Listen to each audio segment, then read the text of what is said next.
Update sa status ni Kai Sotto sa paparating na FIBA window. Ayon sa report ng Spin.ph, may posibilidad na hindi makalaro si Kai Sotto sa nalalapit na FIBA window para sa ating team na Gilas Pilipinas. So sa ngayon, wala pang official statement mula sa SBP or company Kai. Pero based sa ulat, mukhang nakadepende yung availability niya dun sa commitments niya sa kanyang club team na Kashigaya Alphas sa Japan B-League.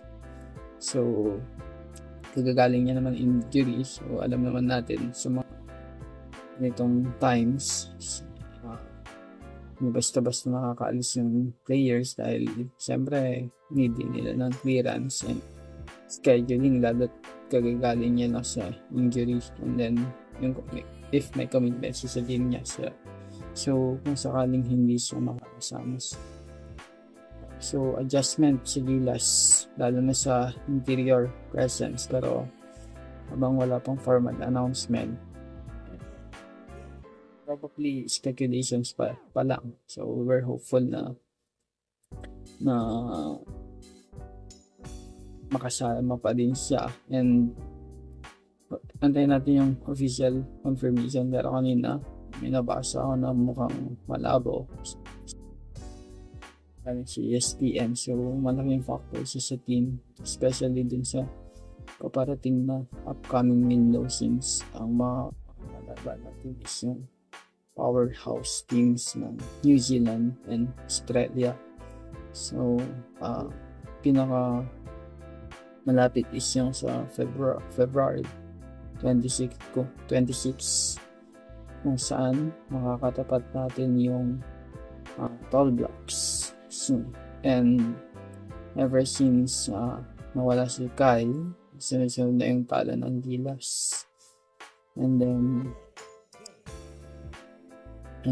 we have one new addition naman sa Gilas School, QMB, another big man. But ito, makaling yung Kai Sotto, which is parang siya yung naging anchor ng team. Siyempre, di ba, tanda naman natin ng unang mga sabak nila na si Coach Kim, yung head coach. Tinalo natin yung Latvia and New Zealand, and baka susunod na yung wins natin na nag-build yung momentum, but then Kai got injured, and then yan, whereas is talo na, but if even with or without Kai, siyempre naman papakita ng team na kaya nito lumaban. So pa rin naman tayo kasi we're fan of Gilas ever since. I've been a fan of Gilas since nung bata ako. The first time I saw them was the FIBA Asia 2013, and the iconic run of Gilas wherein yung nakapasok pa sa World Cup, yung laban versus Korea. Historic lapag for bang. Tanda ko pa, meron pa ginawa pa na yung series yun nun Bandong Gilas, nandun sila Gary David, Larry Fonacier, Marcus Dowsett, Mark Pingris, Jason Castro, Talay Tenorio, Jimmy Alapag, Gabe Norwood. So pa ba? Kasi yun, yung Gilas team na yan, then change lineup sa 2014 World Cup, wherein nakita yung malaking big heart ng Pilipino. Pinikitan natin yung mga powerhouse teams na tinalo pa natin sa Senegal, and then 2015 happened, karoon ulit tayo ng run. I don't know if that's FIBA yung China 2015. Hindi ko ata nasubaybayan yung time na yun, pero yan. Tapos we fought France, dinikitan natin. Tapos fast forward 2017, karoon ng Gilas Brawl.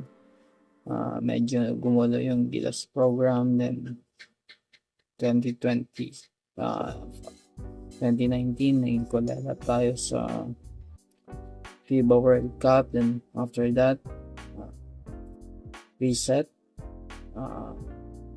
I think si Coach Tab Baldwin got naging coach ng Gilas, then nagkaroon ng parang mga batang Gilas, mga lumalaban, and it's a good progress. Then after that, balik si Coach Shot, walang maayos na Gilas program, papalit-palit ng coach, players, and then yan, sunod na talo ulit. Tapos then World Cup happened, may preparation, but Justin Brownlee got injured. Tapos kinuha natin si DC, and then walang maayos na chemistry, but our team did well. Hindi magandang maayos na chemistry, magandang pinakita, but yan, yung time na yan din binuhos si Coach Shot.